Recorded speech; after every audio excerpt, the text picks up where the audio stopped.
Hello guys, and welcome to another quick tutorial from Vintage Radar. Today I'm going to show you how to change the home city on your Casio Twin Sensor watch. The first thing that we want to do is to make sure that we are in our home screen, so where we have the time and date displayed. In case you do not see the time and date displayed, make sure to press the mode button until you arrive there. So we are going to go past the timer and the alarm, and then we are going to arrive at the time and date displayed. Here we are going to press and hold the adjust button for around 3 seconds. And the first thing that we can set, so that the first thing that we can actually see flickering, flashing, is going to be the home city. Here we have Tokyo, and we are going to use the two buttons on the right in order to go in one direction or the other. So here we have due east and here we have due west.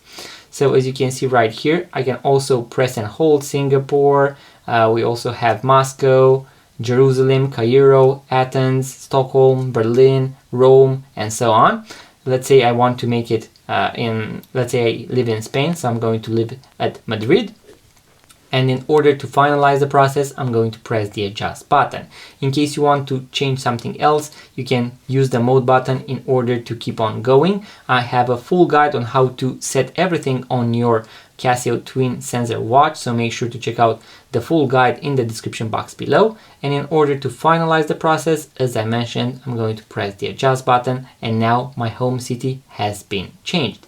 So the first thing that we want to do before setting the time and date is to set the correct home city, because that is also going to influence how the world time function is going to work and if it is going to be accurate or not. Once again guys, the full guide in the description box below, make sure to check it out. In case you enjoyed this video, make sure to give it a thumbs up and subscribe to this YouTube channel, it really means a lot. Make sure to check out the rest of our videos, and in case you want to purchase your first vintage watch, make sure to check out our website vintageradar.com, because we have thousands of vintage watches for sale, link in the description box below. Thank you guys for watching, subscribe, and I'm going to see you in the next video.